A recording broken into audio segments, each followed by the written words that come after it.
जलप्रवाह पावितस्थले कलेवलम्ब्य लम्बिताम्बुजङ्गमङ्गमालिकां ढमड्ढमड्ढमन्निनादमड्ढमर्वयं चकार चण्डताण्डवं तनोतु नः शिवम्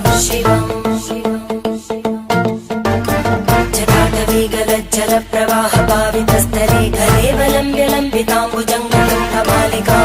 ढमड्ढमड्ढमन्निनादमड्ढमर्वयं चकार चण्डताण्डवं तनोतु नः शिवम्